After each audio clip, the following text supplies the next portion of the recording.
So, hello and welcome to the Ghost Hunting TV talk show, and we are currently live. My name is Lee Steer. I am the founder of Paranormal Magazine, Ghost Britain YouTube, and Project Reveal Paranormal Investigation website.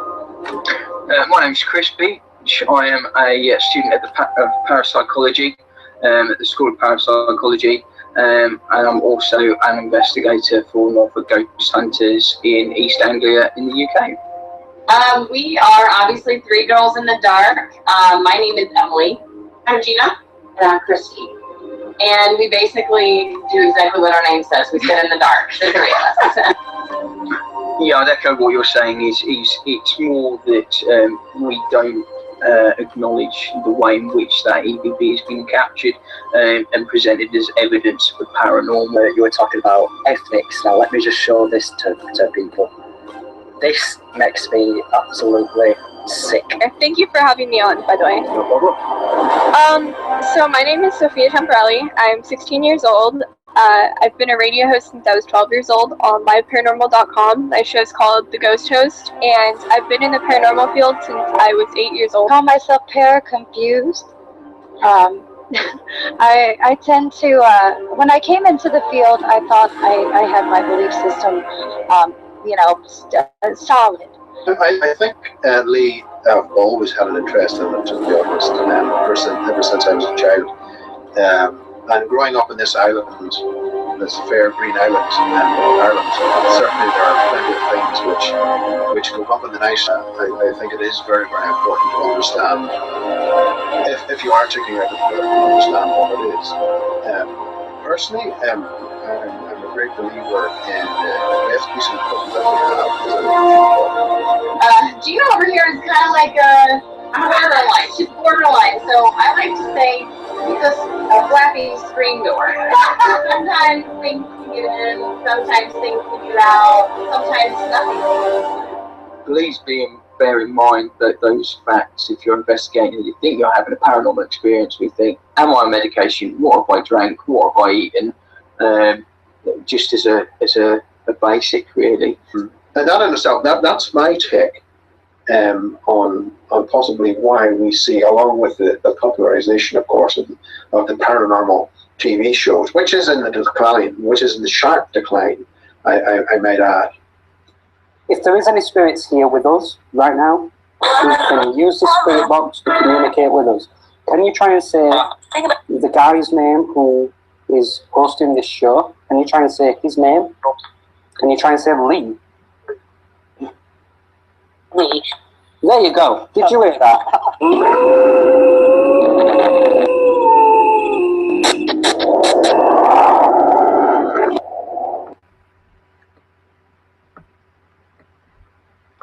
Hello and welcome to Ghost of Britain YouTube channel. My name is Lee Steer, the founder of Paranormal Magazine. We are currently streaming live on Paranormal Magazine, Ghost of Britain, YouTube, ProjectReveal.com, ParanormalDatabase.com, Viso and Broadband TV, and I am joined with Paranormal X, who are a local paranormal investigation team. Would you like to just briefly introduce yourselves one by one?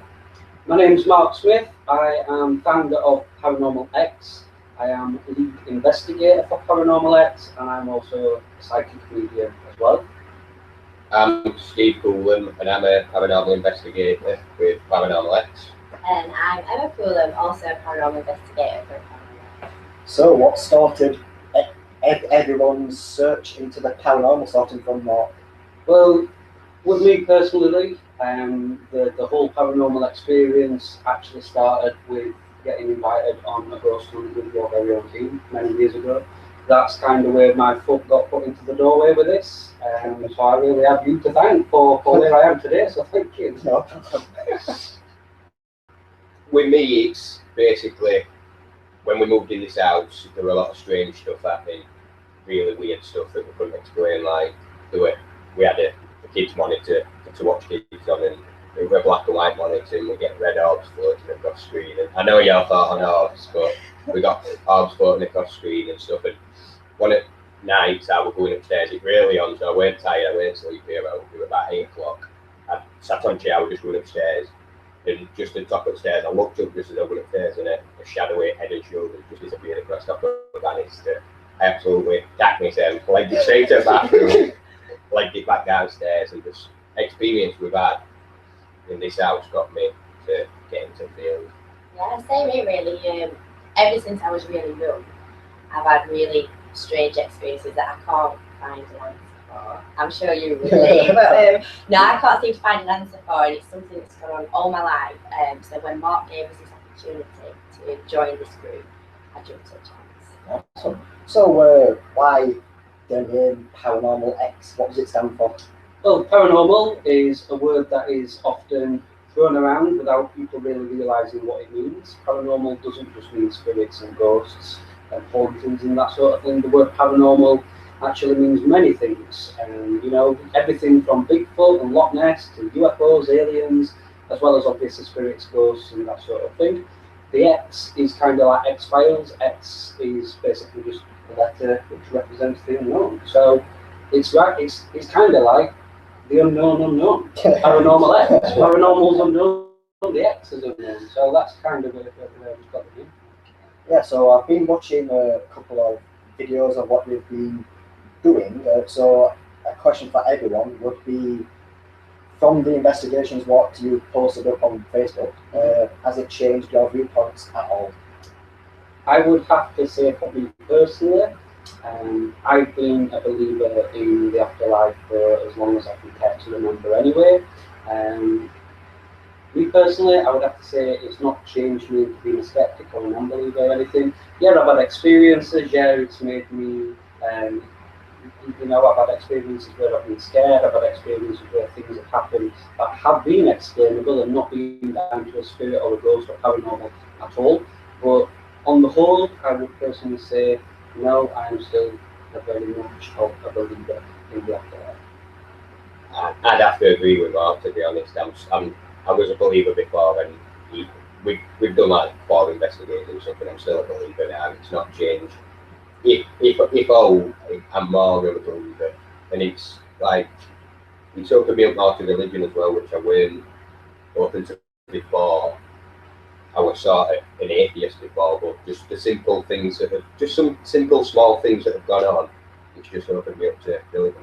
I'm not mega religious, but I do like to go to church now and again and stuff. So, yeah, me basically it's the same. It's just made me realise even more so now that there definitely is, I'd say, something after death when we die. And I think we go out on these investigations, we don't go out thinking, oh, we're going to see a ghost now. We do actually go out and think, right, we'll try and explain what we do, what does happen. We'll try and look for reasons for that first. But then when you can't find the reasons, then that's, but yeah, so far I seem to have had some amazing experiences that I would say it's pushed me with it. So yeah. That's what maybe we'll talk about them later. Back to Mark. So what is your idea of an investigation? To go to wherever there's claimed to be a haunting, whether it's a residual haunting, an intelligent haunting, sightings, where people have had experiences, whatever there's said to be something there that people believe may well be a ghost or a spirit, to go and take the equipment out with us. Obviously I'm a medium, so I can tune into spirit anyway whenever I want, generally speaking. But in answer to your question, I would actually say pretty much what Emma's just said, and that's to go out with intentions of actually finding nothing. You know, to go out with intentions of trying to find a ghost, you will put that preconceived thought in your mind that you will then find a ghost when you get there. And I think it's very healthy. Even this may seem really strange for a medium to say this, but I think it's very healthy to be skeptical. I think it's very healthy to go out with intentions of finding nothing. And if you do find something, I think it's very important that you try to find a logical explanation for these occurrences that you may be having first before you jump to any conclusions. I've seen it so many times where people run around with a K2 meter, with a mil meter, with a REM pod, starts going off, and people just think there's a ghost. And sometimes there is a perfectly logical explanation, other times there's not. But even if there isn't a logical explanation, that doesn't automatically mean it's a ghost. Yeah, it just means that there's an environmental change of some Exactly. of some sort, and to actually consider it as a spirit or something along that lines, because I know that you think a spirit and a ghost, two different things. Yes. And I guess that's my next question. What is the difference? A ghost is somebody who has passed away, but they have not fully crossed over. They've not gone into the spirit world completely. They've not gone into the light, basically. Wherever you have a ghost, because they have not fully crossed over into the spirit world, they will generally be restless. This energy, this ghost energy, will be restless. And whenever you have restless energy, you tend to have hauntings.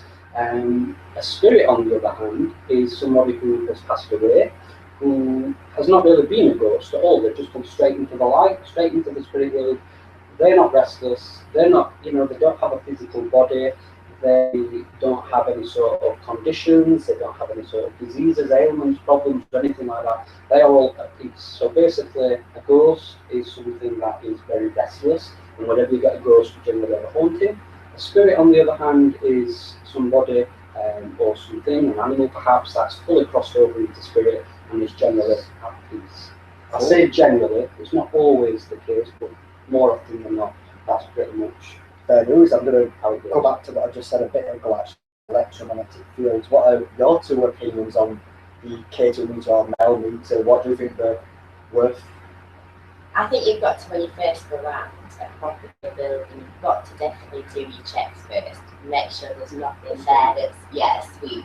Nothing there that's just going to be setting it off randomly crazy. You've got to do all that first. Once you've blocked out all these things, then I think, there's a possibility that you get decent responses. Otherwise, I do think you have to do your checks first. I don't think you can just walk out, it's a ghost, it's this, it's that. It's not a ghost detector, it's not just, it is what it says it is. It's detecting an electromagnetic field. Yeah. It's not detecting a ghost. You've got to, if you're asking, only thing with me is, if you're asking questions and you're getting a response through it, then it is something unexplainable, but it's not necessarily a ghost or a spirit, but you can sort of summit that. I must admit, myself, with using electromagnetic field meters, I'm going to take a K2 meter for example. I have never had direct responses which has been significant enough for me to believe I've been talking to a spirit. Yeah. For my liking, it's always been random. It's always been like random spikes. Yeah. What I want with a K2 meter is I want to be able to talk to a spirit, and I want it to go to a certain light for a yes, a certain light for a no, and give direct responses specifically on command, probably more than three times straight after. Yeah. Have you ever encountered that? Can I just say, Lee, when we have done investigations, Steve said the similar sort of thing, haven't you? You're like, well, I want a response. I do know with Frank Box and other things, sometimes you'll go in areas and you'll pick up really clear responses. It's as if some spirits, ghosts are stronger than others, and then you'll go to other places and you can't even hear them, or they just seem weaker. So maybe it's something that some might be weaker, some might be able to do it, some can't do it. So because you're a bit similar. With your question about whether we've had that sort of response yet, no, we haven't. We haven't had. I think lights up such as 3 lights on demand and 2 lights. I think the nearest thing we've had so far to that question is what's happened on our most recent investigation, which the video is going to be going up in the next few days. So this description of that's probably the nearest thing where we had the REM pod going off, and it's seemingly did go off on demand. We did various experiments. You use multiple devices at the same time, so we weren't just relying on one device to get that to happen. It's all being recorded on video. The video is going to be up in the next couple of days, so you'll be able to make your own mind up. Let's talk about that now. Actually, the REM pod. What is a REM pod? REM pod is basically a device that emits and creates its own magnetic field around the antenna, and anything that comes around this antenna basically triggers it off. It's kind of like a proximity sensor, if you like, but instead of using whatever a proximity sensor would use, it actually uses, it creates its own electronic fields around the antenna, and it uses EMF. And the reason it uses EMF is down to the theory, and it is just a theory, but it's down to the theory that ghosts are made up of this EMF, and that ghost can even interfere with it, with the EMF, and manipulate it in such ways to communicate with us. Cool. So on the actual video of what you're going to be posting up, what happens to the REM pod? What specific responses are you receiving? What we believe to be direct, intelligent, clear responses to the questions that was asked at the time, basically. I mean, like, was it a specific light, or was it just random lights? Like, what? Just to see what I'm saying. Yeah, we did ask for, as you said earlier, with the K2 meter, you know, and made 2 lights light up for yes, 3 lights for no, that sort of thing. Yeah, we did ask for that. Sometimes we did get that, other times we didn't. Yeah. But you know, you'll have to see the video and you can make your own mind up on it. Yes, seriously. What do you two think about that experience? For me, the way it was going off, we could be stood there for 5 minutes, 10 minutes, 15 minutes, not talking, not asking questions. That REM pod was not going off. Yeah. We started asking questions, the REM pod went off after we finished speaking. Like, it was, do you want us to leave this room? And if you do, light it up. We said light it up twice for no, do you one want for us yes. to stay in the room, light it up straight away, light One it up, light and then one. we kind of went off the questions from there, and it just seemed. And then as soon as we weren't asking any questions, it was all discussing what was happening. It just was quiet for like 15 minutes or even more, and then as soon as we started asking questions again, we was getting responses. So it was a bit like, I mean, don't get me wrong, I was like, oh, could this tram that's gone past have stayed off with the vibrations, or could it be, you know, we was looking for answers all the time, but yeah, it was Yeah, So, talk us through your first video of as Paranormal X. Our first video was at my most favourite location ever, and that is at Stockbridge Bypass. This video is online on Paranormal X YouTube channel if anybody wants to watch it. It will be in the description. It was at Stockbridge Bypass. I love Stockbridge. I've got to admit, after that investigation, I'm not too keen. I absolutely love Stockbridge, and for me personally, just going back to the very first question that you asked, how did I even get into this field? The Stockbridge. It was actually with Project Reveal with Lee. He wasn't there, but it was with his team at Stockbridge. So I seem to have a very special connection to Stockbridge. That's where my journey started into this. So, you know, but that's where we went first. They were a pretty good investigation. There were a lot of stuff happening up there that we couldn't seem to find any explanation for at times. Other times, perhaps, yeah, maybe there was an explanation. I mean, at Stockbridge, if anybody knows up there, you know, there's massive amounts of EMF that are flying around up there, and it is scientifically proven that EMF can, you know, give you hallucinations, make you feel sick, potentially maybe even cause feelings of being touched, exactly, and potentially even maybe being able to cause cancer and things like this, you know, if you're highly exposed to it. But it was a good investigation. We were as thorough as what we felt we could be. We did have, again, quite a lot of what we feel to be responses from potential spirits that are up there. But yeah, that's where we went, at Stockbridge. So what did you do there? What was your methods? The methods were to basically go with intentions of finding nothing, which is what I've said from the off, you know. The Paranormal X mission statement, slightly off topic, the Paranormal X mission statement is to actually try to bring the psychic world, that's because I'm a medium obviously, and the science world a little bit closer together, and to see if we can actually make a direct connection between psychic ability and science. That's the actual main reason why I set up Paranormal X. But in terms of, sorry, what was the question? What happened? Yeah. Well, the methods. We went up. We started out on the bridge, and we went under the pylon. We called out the spirit. We couldn't use certain bits of equipment under the pylon and around the pylon because the millimeter and the K2 meters and stuff, they were going crazy. But that's not because of any spirits or anything, or these children or the monk that said to be there. It's purely down to the EMF on the pylon. So some of the methods that we had to use, we had to be very careful about what particular bits of equipment we could use. We did some calling out. I think we went specifically as well to see if we could see this monk. This is the famous monk that's first over to the hall at Stockbridge bypass.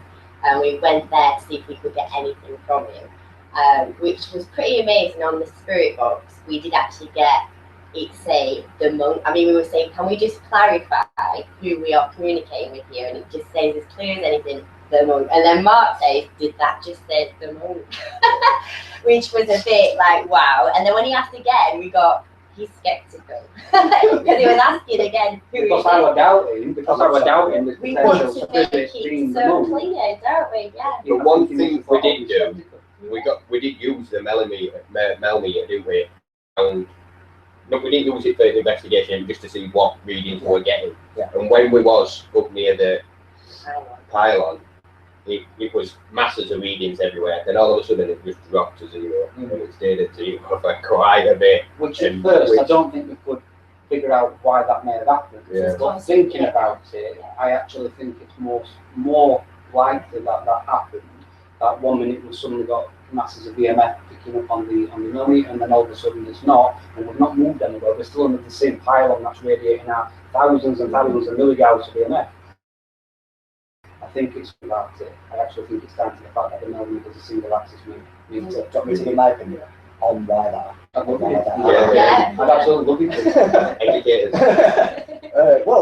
With ions and with electromagnetic fields, it depends on humidity, on how far it travels. So if you're around at Stockbridge, you are bound to encounter some humidity at night. So sometimes through the night it will randomly drop. So a way around that is to buy an actual meter what detects humidity. So then if it reads 80%, that means that the electromagnetic fields are going to spread more. If it reads 10%, that means that you're not going to receive none, because it's going to be up where it should be. So that's a perfectly valid explanation, but I still personally think that was most likely down to the actual equipment we were using, with it being a single axis meter. Yeah, exactly. Yeah. I think, you point it one way and you've got a spike, you point it this way and it's 0. Yeah. A similar thing happened when we were in the last investigation. I think it's just down to the fact that it's a single axis meter, which is why you've got to stand correct spots to use it, and you've got to walk in a certain direction as well. You've got to match the Earth's rotation, I believe. That's right. Because if not, it's just going to go mental.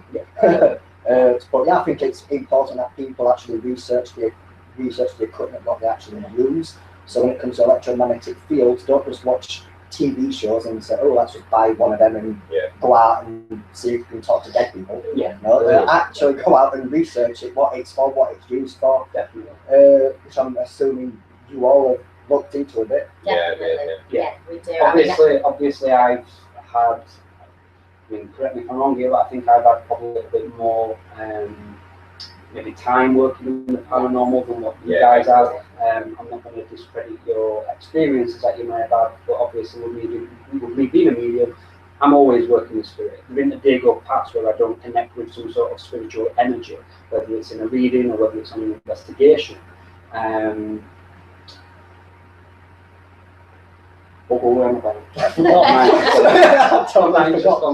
think we were just talking about electromagnetic fields in general, weren't we? Well, let's change the topic then. Frank's boxes. I noticed that you're big on Frank's boxes. So, what is a Frank's box for the people who are watching? A Frank's box, spirit box, ghost box, sometimes even called telephones to the dead, is really just a piece of equipment that uses radio waves, kind of like a radio that won't tune in. And what this radio does is it scans the FM, AM frequencies very, very fast.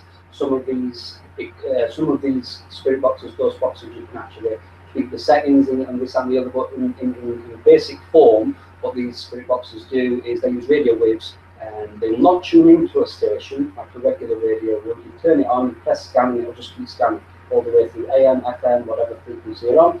And the theory is, and again it was just a theory, but the theory is that spirits could or may be able to pick out words as the radio's scanning through the frequency to answer the questions, basically.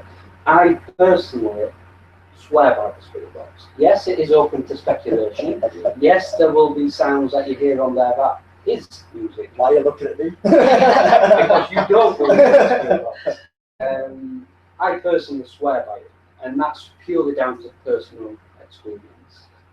You know, if I had never had what I consider to be an intelligent response from a spirit box, I would probably say they are junk, do not use them, they're not reliable, but I have had so many clear, direct, intelligent responses, far too many to disclose in the show in the time that we've got tonight.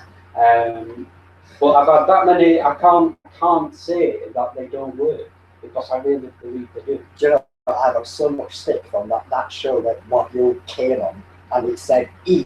When it said Lee, when it said Lee, people are like, Lee, that's there in front of your face, and I'm like, yeah, but it just sounds like Lee, you know?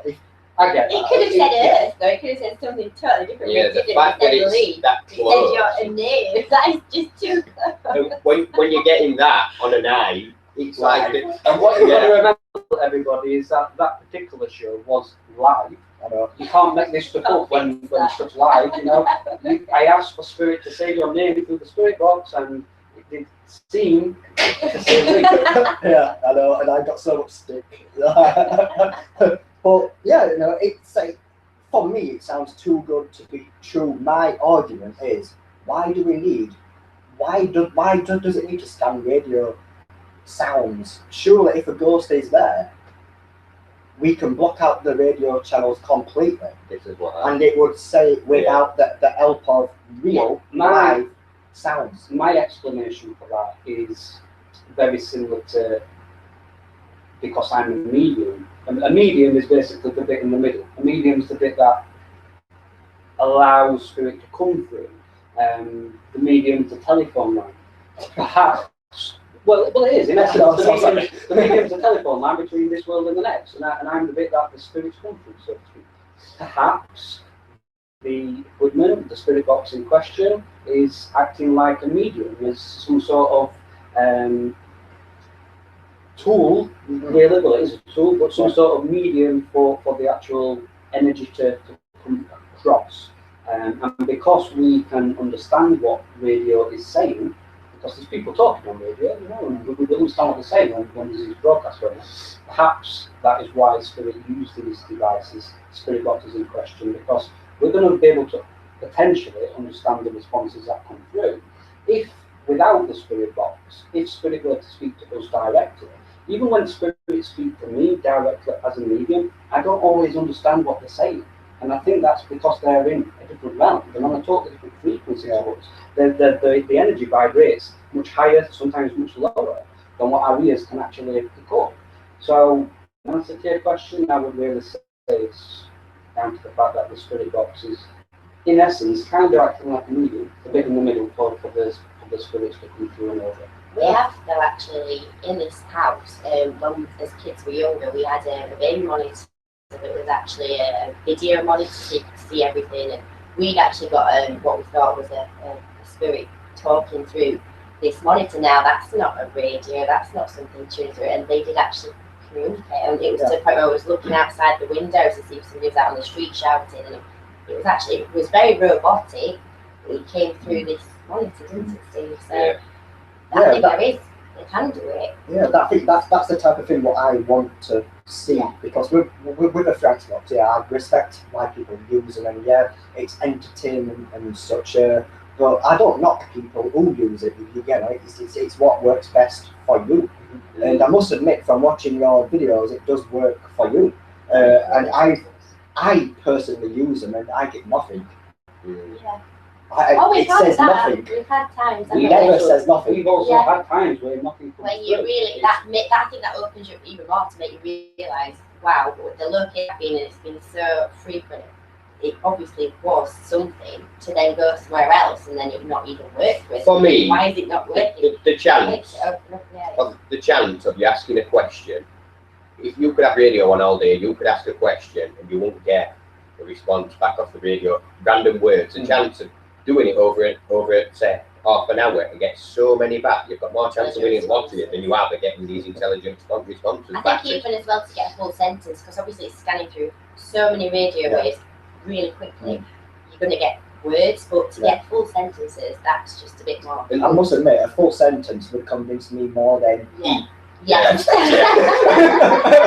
And that's a perfectly valid thing to say. But I still swear that that's Spirit Box every. Yeah, but every time I've seen a effects box in use, in action on TV shows, just in general, I've never heard sentences, like literally a full sentence. I've only heard like about a 2-second word. Yeah. Never Actually, heard longer. sentences. I don't know what sentences. Just recently. On the ones that I watched. Really? Oh, but that's because I probably didn't.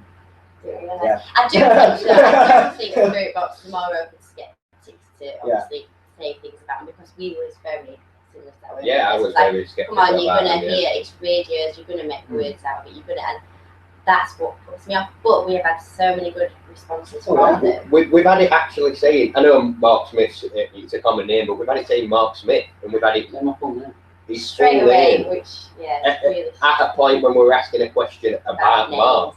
And we're asking about names, and it said Mark Smith. I know it's a common name, but the chance of that coming through on a radio station when it's scanning through frequencies at all. And another thing as well. Swearing, you don't get swearing, do you, on radio? I've never heard swearing either. We had it really vile names. So really vile words, things that are just repulsive that we couldn't obviously put on the video because of YouTube and stuff, but really vile things. And you don't get them on radio stations. No. So you get ejected. Yes.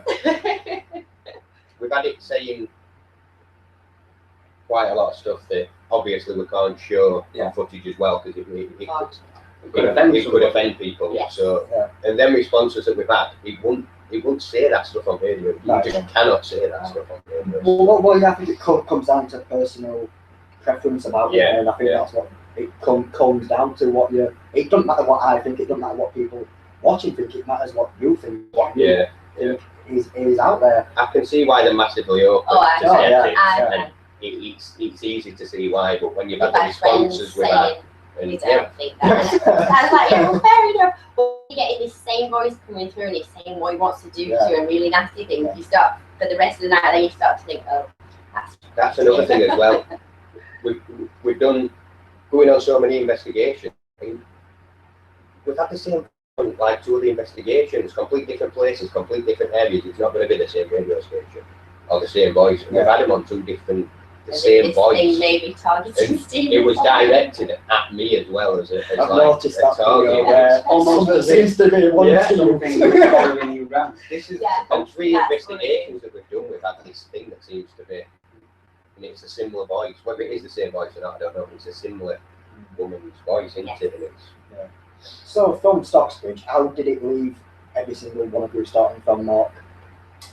For me personally, I would have to say it didn't leave me in any state of mind to make me feel like I'm more of a believer than what I were when I went to Stockbridge, or in any state of mind to make me feel less of a believer than what I were when I went to Stockbridge. For me, I'm a believer. I'm a believer. For me personally, I would really just say very simply, I personally don't feel less of a believer or more of a believer than what I did before I went. So what did Stockbridge do for you to... Scared him to death. Yeah, Stockbridge scared me, because obviously I had this bad experience where I couldn't physically move my arm, and basically my left hand side of my body really. And to have that feeling, I've never had a feeling like that in my life. I've worked next to substations, I'm an engineer by trade, I've been exposed to masses of EMF, and to have that feeling, not being in control of my own body was freaky. So, and obviously I've known Stephen for 10 years, we've married and together a long time, and for him to have been experiencing that, I know he was not pulling anybody's leg. I know he was genuinely feeling that. So I was a bit worried, because I just know he's not going to make me. So I wanted to know obviously what was happening to him and things, but I think when we got home that night, it really scared you, didn't it, what had happened? But on that same thing, that scared feeling is one of the reasons why I do this. I like that scared feeling. I get a thrill from the adrenaline that being scared gives you.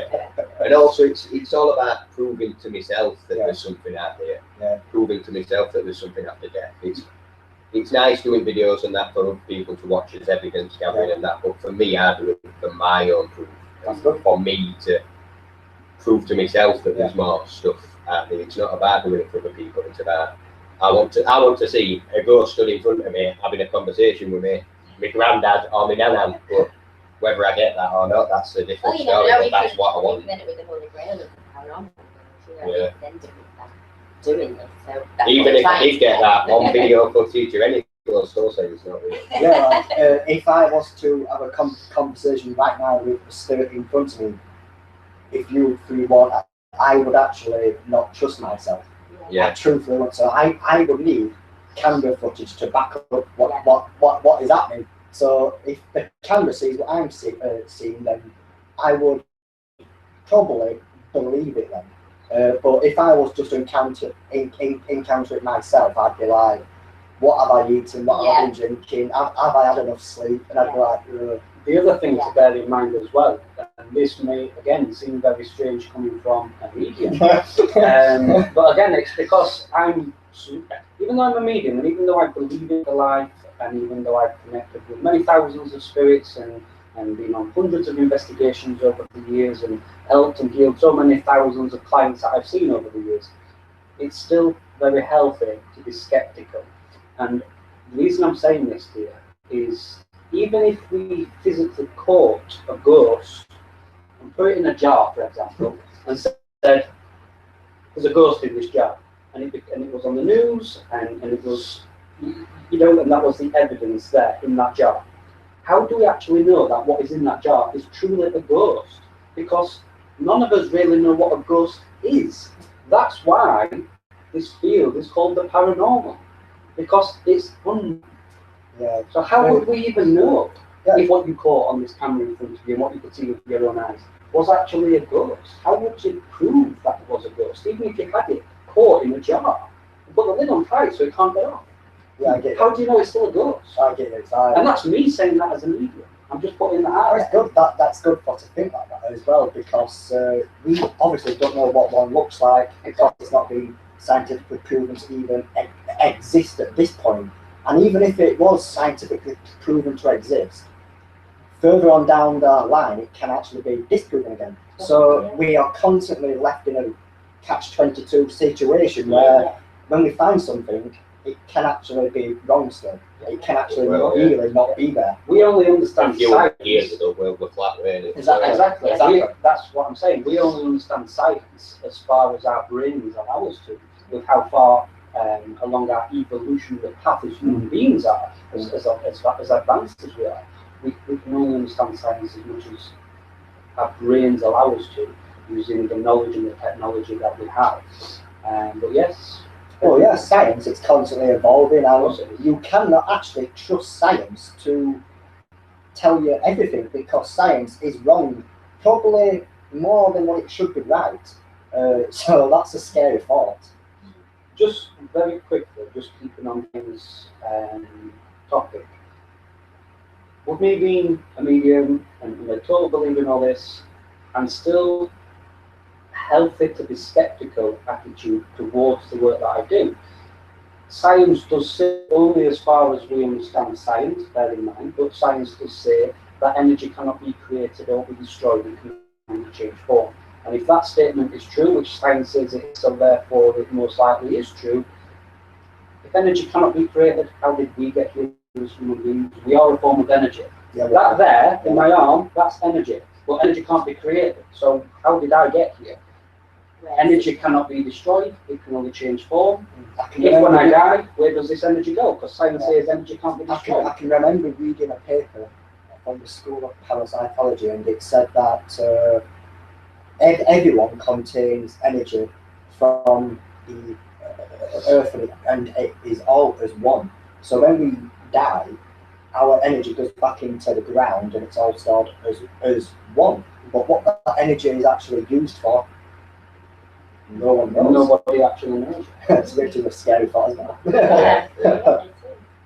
And maybe it is mediums that can pick up on this energy, you know, and but that's the whole point in us doing the work that we do. To Sticking try with to- mediums then now, what I find interesting about mediums is that if you was to go to the doctors and have a scan of that, and probably scan my head at the same time, you will actually notice that you will probably have a different section of your brain working compared to mine. Yeah. So my question is that a part of your head what you are using but I can't physically tune into? I would say quite possibly. I'm not going to say factually yes, definitely, because we don't know. But I would say it is very probable that that is the case, yes. You know, even as a medium, I don't fully understand the work that I do.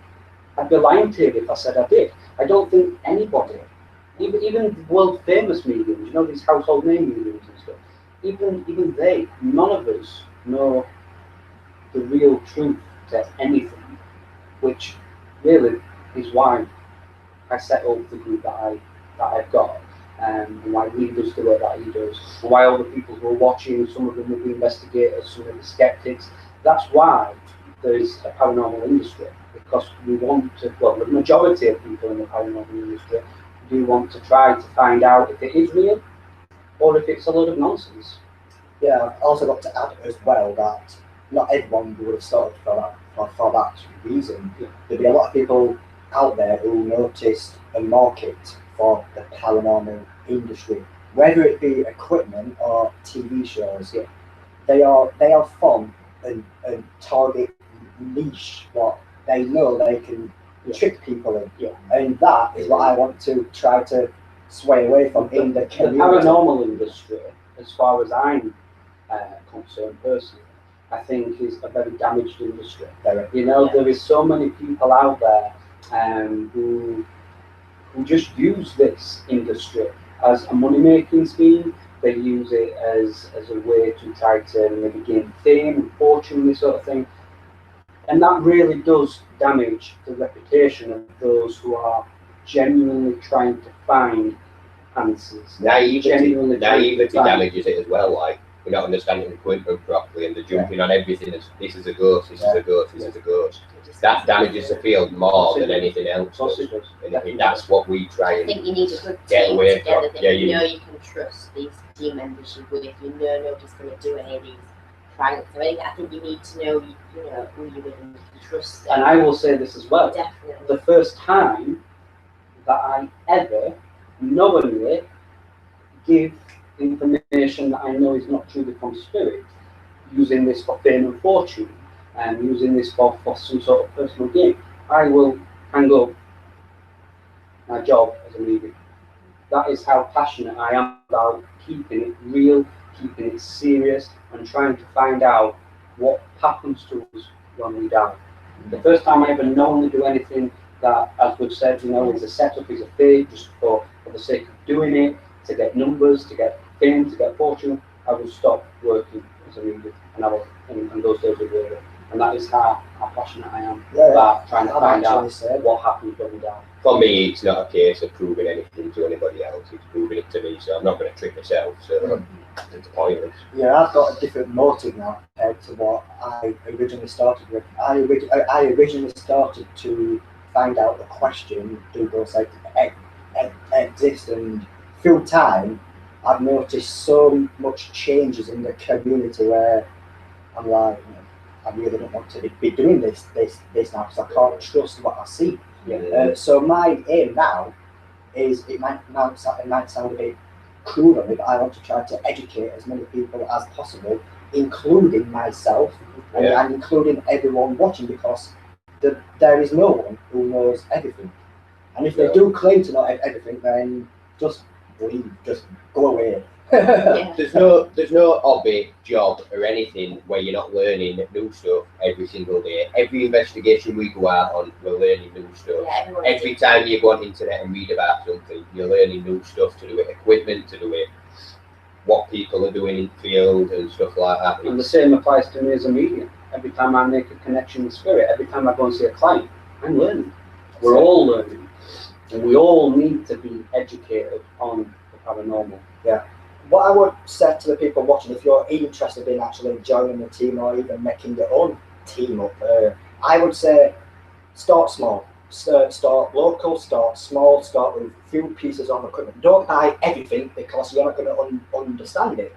I would say just buy an EVP recorder and a camera. Just start simple.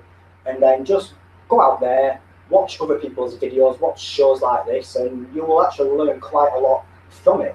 And through doing that, you're not jumping in the deep end, which a lot of people do. And I've been to countless teams where I film, because that's part of my job now, where I go out and I film other teams and I do productions about them.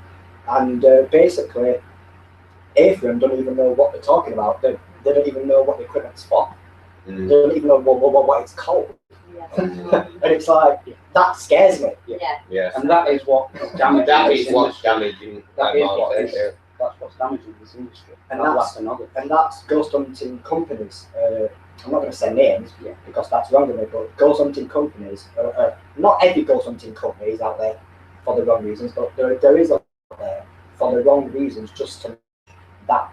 Definitely. And that's what I just hate it, because that's when things become bitchy, that's when people fall out, and it's a shame that it's come to that, because we have all started for the same reason, to actually investigate the paranormal, and surely we can all work together, but don't seem to be the case. No, you tend to find bitchiness between one paranormal team to the other sometimes. Not always, but sometimes.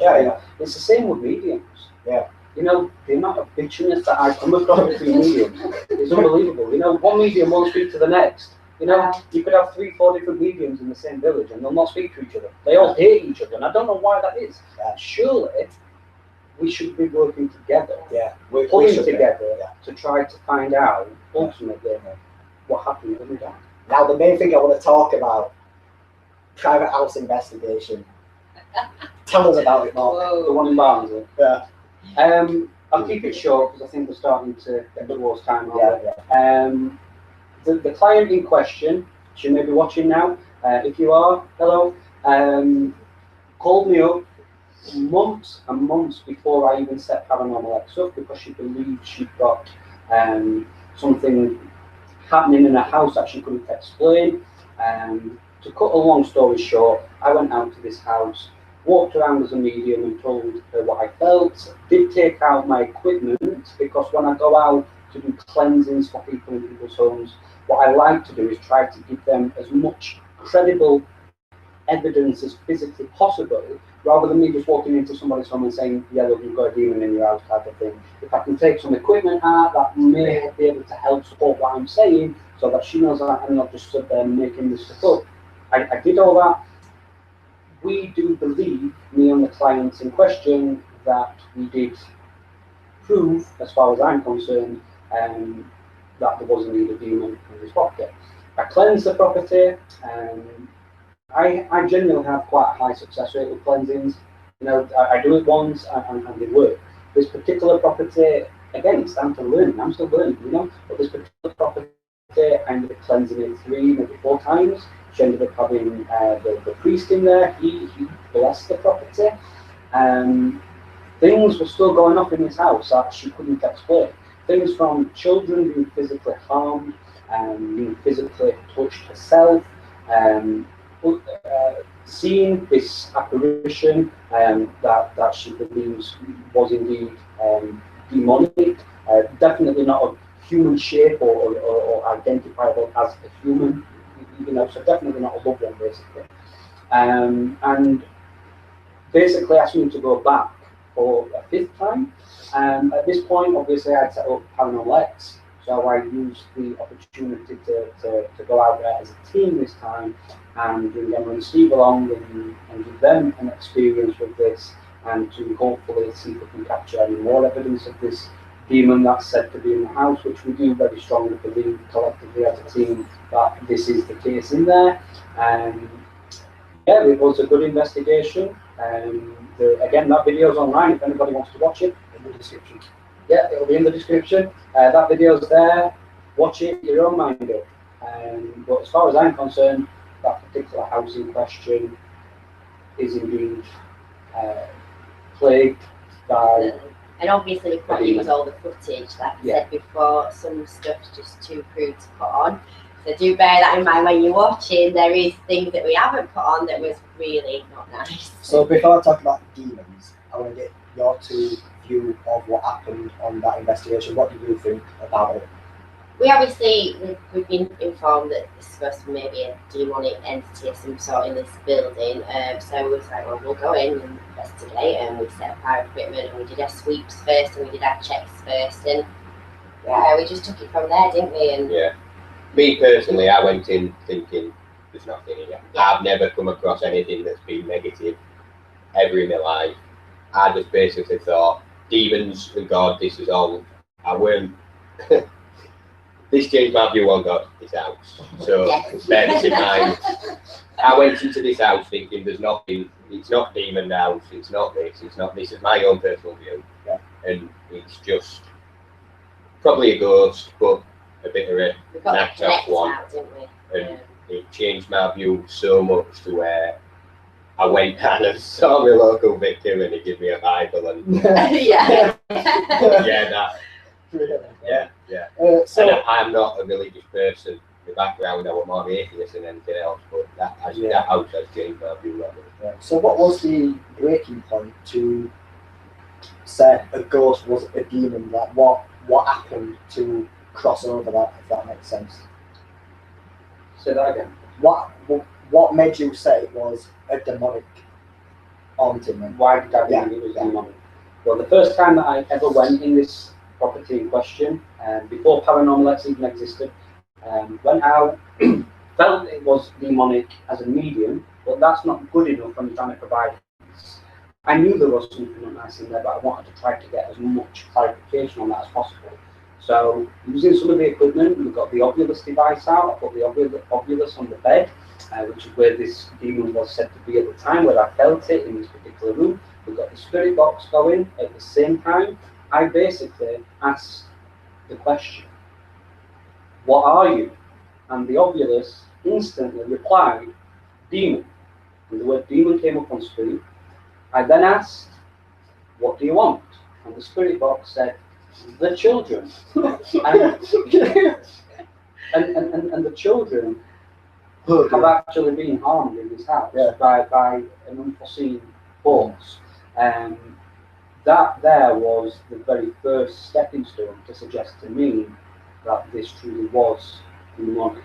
And as the investigation went on, and as I've been back 2, 3, 4, 5 times, and as the team went in there, the evidence that we gathered, for me at least, is very good evidence to suggest that this really is demonic. You've really got to watch the footage to see why I'm saying this. But bear in mind these footage that we couldn't actually put in as well because it's at one point it was actually laughing. It was saying how it wanted to mess with the people that lived in that house's minds and things.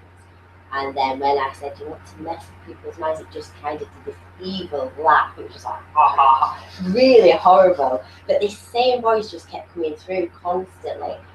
And it just didn't even sound human, but you could understand what it was saying, but it just wasn't even human at times, this voice that kept coming through a lot.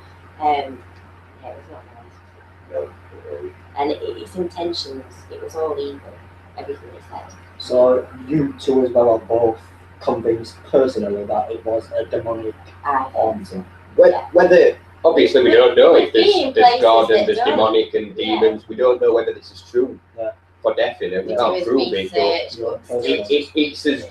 it's as dark as anything you can say. We've been places and it's been nice responses, but to hear what that it was saying in that house, it was just pure evil, it really was. So yeah. To get something saying my name and saying it wants to harm me and kill me on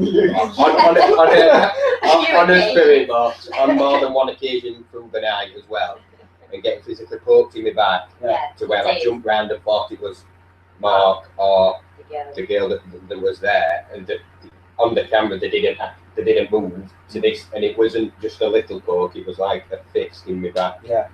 To get this happening and all this other stuff, it's, obviously you'll have your thoughts on that. Well, I'm not going to actually say my thoughts on that because it's down to personal belief, like personal. I don't Well, if it's any consolation here, I do believe the lady in question would potentially like us to come back at some point. You're more than welcome to join us. And I'm pretty sure the lady in question, if she's watching, would love to prove you wrong and give you an insight into this. Would the audience love it to be live? You know, I think that they would be pretty good. That would be good. That would be good. And I could actually bring up better cameras and stuff and connect it all to the laptop, so it's not just like webcam. That so would be good. Then there'd be no uncut footage. Then you'd get to see everything. I'm up for that if you are, and if the house owner is, it would be interesting. Last thing, the Kinect. What happened? What is it for the people who are watching? The very first time that I used an Xbox 360 Kinect sensor hooked up to a laptop for paranormal research was actually in this very same house a few months ago. It's basically you use the Kinect sensor to try to see if you can see, if it can pick up skeletal shapes of something that isn't there. So if, for example, like you guys can see me now, this was a Kinect sensor looking at me, you would see me, you would see Lee, you'd see Steve, you'd see Emma, but over the top of us, you would see like green lines, kind of like a stick man coming over the top of us all.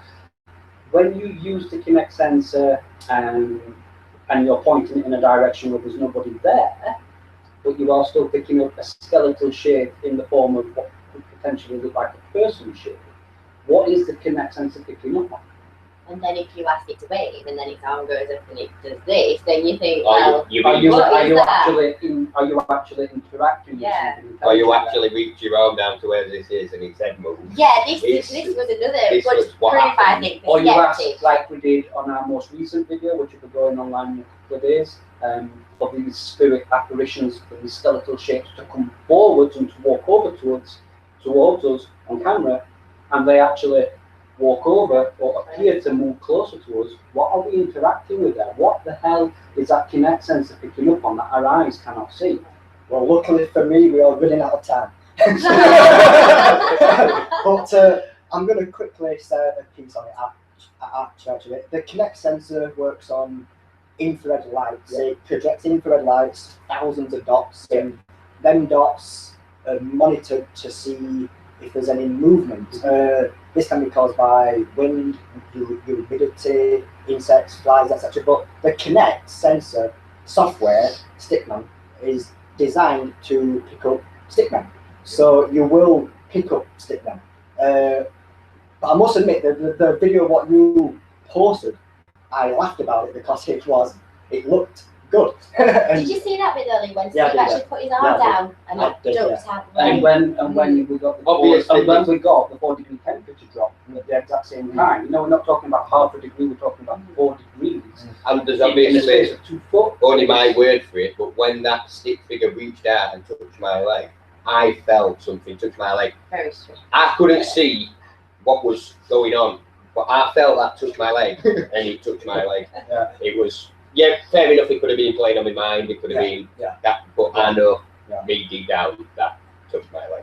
For the people watching, if you're using a Kinect sensor for ghost hunting, my tips would be to illuminate everything. I noticed with the video what I watched, the Stickman was in the dark. And there is a bit where we left the lights on. Yeah. What, I saw that bit. I think I have, but the bit with the child that we're speaking about. The bit with the child that we're speaking about, where Steve actually felt touched and we got a 4-degree temperature drop as the stick figure is on screen, was actually in full-blown light, not in the dark. Yeah. So we're doing that. But for the people watching, try to do it in the dark. Try to have a big open space, because if you're in a small compiled area, it is gonna. The infrared lights are going to rebound off pictures, and with pictures around, it creates reflections, shadows, and it creates Stickman. Yeah. So if you're in a location, take all the pictures down. Yeah, that's my tip. And then if you get a stickman with no one in the picture, with the lights fully on, with no pictures up, then that would be better because there's no interaction, there's no contamination. How can people find you? You can find us at www.paranormal-x.co.uk. You can also find us on all the social media websites, www.facebook.com/paranormalxteam, www.twitter.com/paranormalxteam. I'll not list them all, but if you go on our website, paranormalx.co.uk, you'll find them all. Cool, yeah, so it's been a pleasure. Thank you for everyone tuning in. I know that we've not been able to look at your comments because I've been sat here and I can't be in two places at the same time. So I'm sorry about that, but hopefully next time we can chat and ask some questions to the people. If you have got questions, please send them me still through private message and I can direct them towards Mark, and then if Mark wants to send it you, then that's fine. So thank you for watching on paranormalmagazine.com, Viso, Broadband TV, Paranormal Database, Ghost on Britain YouTube, and whatever else I missed, I don't know. And thank you to Mark. Thank you for having us again, Lee. Thank you to Steve. Cheers. One last thought that I've just got to say is, people believe in things they don't see all the time. You believe in air you're breathing, so just give that a thought when you're going into the start of thing as well. Fair dues. And thank you, Emma. No problem, anytime. And thank you all for watching. Yay. Cheers. And I will be back live, not on my show, on somebody else's show where I am getting interviewed again. Whoopie-doo. And next week, I am live with Ashley Traub from Ghost Hunters International. And on next week, on a Wednesday, I'm also live with Katrina Wildman from Paranormal State TV. So I will see you then. Thank you for watching. Good night. Bye. Bye.